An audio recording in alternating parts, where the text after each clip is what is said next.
দেখুন, আজ সকালে যে মর্মান্তিক দুর্ঘটনা ঘটেছে আমরা সবাই শোকাহত। যারা মারা গেছে তাদের পরিবারের প্রতি আমাদের প্রত্যেকের সমবেদনা।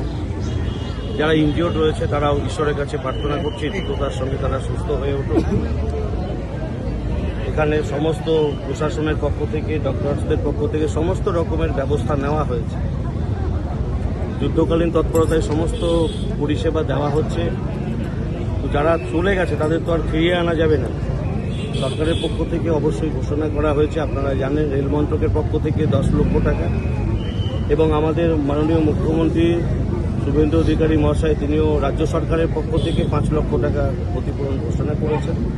এবং যারা ইনজিওর্ড তাদের রাজ্য সরকারের পক্ষ থেকে সম্পূর্ণ দায়িত্ব নেওয়া হয়েছে তাদের সুস্থতার জন্য। সঙ্গে সেন্ট্রাল গভর্নমেন্টের পক্ষ থেকেও তাদের 2.5 লক্ষ টাকা ঘোষণা করা হয়েছে। যারা আহত হয়তো তাদের পরিবারের কাছে আমরা তো তাদের সন্তানদের আর ফিরিয়ে দিতে পারবো, পরিবারগুলো যেন একেবারে ভেঙে না পড়ে তার জন্য এই ক্ষতিপূরণের ব্যবস্থা। বাকি দেখুন, আজকে এই ঘটনা কোনোভাবেই মেনে নেওয়া যায় না।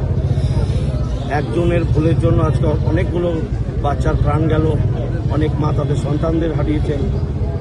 অত্যন্ত মর্মান্তিক, অত্যন্ত দুঃখজনক ঘটনা।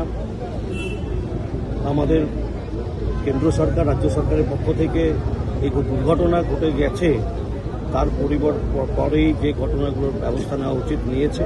এবং আগামী দিনে আমরা এর আগেও ঘোষণা করেছে, সুপ্রিম কোর্টের পক্ষ থেকেও রায় আছে যে প্রত্যেকটা লেভেল ক্রসিং বন্ধ করে আন্ডারপাস করায়।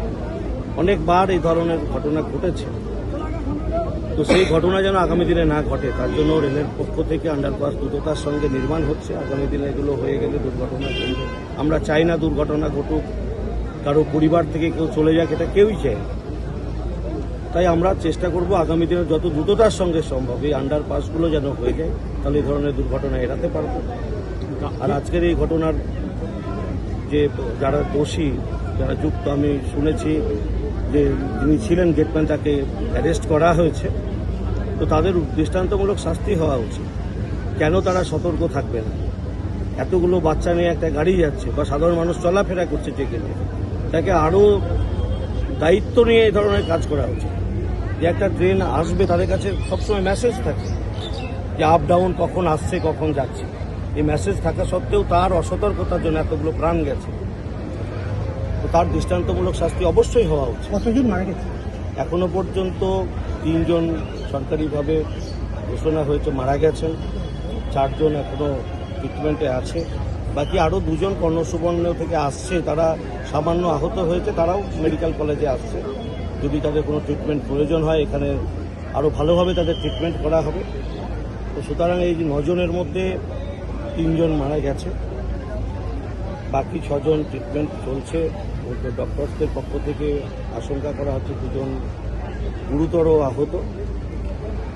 তো আমরা চাইব, ঈশ্বরের কাছে প্রার্থনা করব যারা ট্রিটমেন্টের মধ্যে আছেন তারা দ্রুততার সঙ্গে সুস্থ হয়ে উঠুক, তাদের পরিবারের কাছে তারা সুস্থভাবে ফিরে যাক, ঈশ্বরের কাছে এই প্রার্থনা করব।